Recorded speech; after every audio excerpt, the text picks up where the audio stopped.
I was convinced that these terrorist regimes would have not survived another 4 years of Donald Trump. Let me say it now in a different way. I am convinced that the two remaining ones will not survive the last 3 years of the President Trump. One more question. This was a non-conventional war. Maduro was a non-legitimate president. He was indicted in 2020 by a federal grand jury. He is the head of these are all facts for a journalist. He was the head of a drug cartel called the Solis. Since 2000, he has been smuggling drugs and sending Tren de Aragua. So we never violated any international laws. That's why we were okay in having President Trump not consult with Congress, because this is in his purview. Obama did it, Clinton did it, Reagan did it, and Bush did it. So now Trump is doing it. Just because Trump may not be liked by some people does not mean that he cannot follow in those steps. Look, first of all, this was a law enforcement action.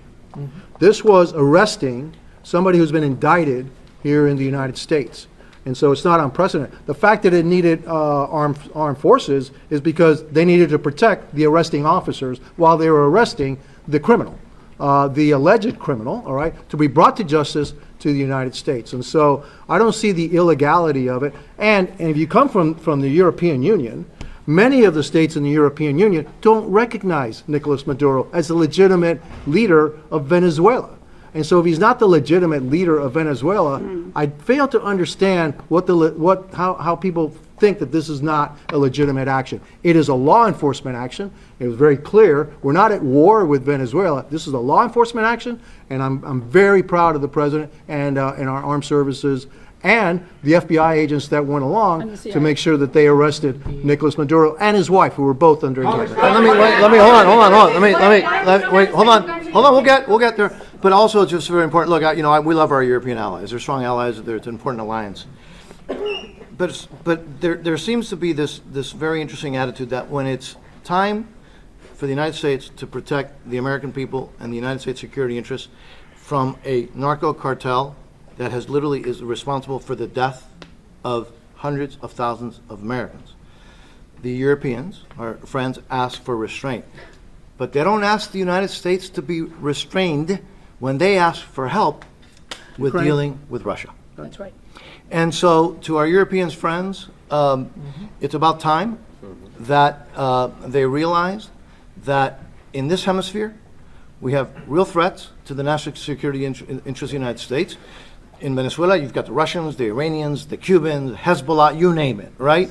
And so the concept that we should only be restrained when it's to protect American interests and American lives is the definition of hypocrisy. So we're going to take another Fox. Is Fox here? Is Fox here? Yeah, Fox. Where's Fox? Where's Fox? Where's Fox? All right, good. ¿Puede decir esa frase que acaba de decir para los aliados europeos, pero en español? Sí, nosotros admiramos mucho a nuestros aliados europeos, son aliados muy importantes, económicos y en todas formas, pero es interesante que cuando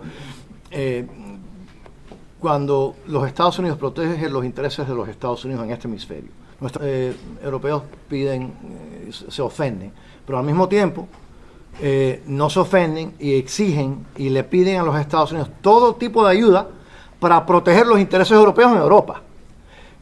Así que eso es la definición de la hipocresía. Nosotros admiramos y queremos mucho a nuestros aliados europeos, pero que sepan que igual que ellos tienen el derecho de proteger la seguridad de ellos en Europa y que le piden y le exigen ayuda a los Estados Unidos para hacerlo, que no se quejen cuando los Estados Unidos protege al pueblo norteamericano y los intereses de los Estados Unidos contra un narcotraficante en este hemisferio. Take one more. I don't know if Congressman, with all that said, do you support military kinetic action over Havana now that Maduro's gone? Repeat that question again. Do we support, military action against Havana? Look. This president, this administration has been very clear about what their attitude and their policy is. And you saw it, you've seen it in the attitude towards Havana, towards Managua, and obviously towards the cartel in Venezuela. the president has reversed all of the concessions that the Biden administration gave to the regime in Havana. The previous administration, it wasn't that they were not pressuring the regime in Havana. They were going out of their way to help the regime, the anti-American terrorist regime in Havana. To the point, by the way, that in the previous administration, we were able to stop this.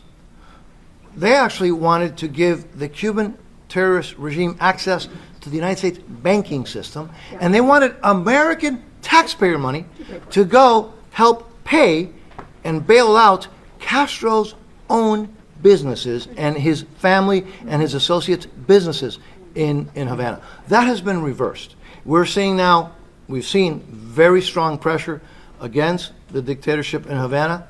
Mark my words, you're going to see more, and which is why I will reiterate what I said multiple times. I was convinced that these terrorist regimes would have not survived another 4 years of Donald Trump. Let me say it now in a different way. I am convinced that the two remaining ones will not survive the last 3 years of the President Trump administration. One more question. For the average, they always ask me, for the average American viewer, for the average American who does not understand, doesn't know our community, that knows the way we know the community. It's a new dawn for the Western Hemisphere. We're talking about that this is an America first, and I think my colleague said it, this is an America first policy. Yeah. America first, because the proximity of our backyard is where you have Cuba, Venezuela, and Nicaragua. And those regimes only want to harm our young adults and our average American by bringing drugs and by sponsoring terrorist cells.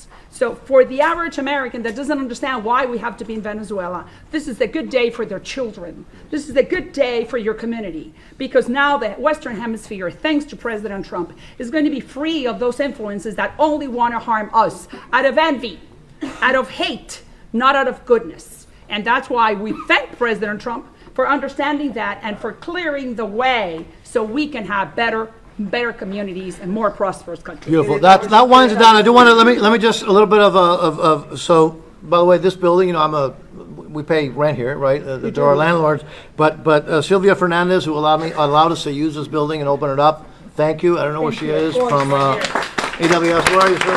Thank you. The bottom line is, this is a great day for America. Yeah. This is a great day for freedom. This is a great day for those families who have lost loved ones. Yeah. To overdoses. This is a great day for the Venezuelan people who now can actually taste freedom right around the corner after this transition. And it is a great day for this hemisphere. The days of tolerance and of appeasement of those who do harm to the American people, to the United States, are over. Thank you, President Donald Trump. Thank you.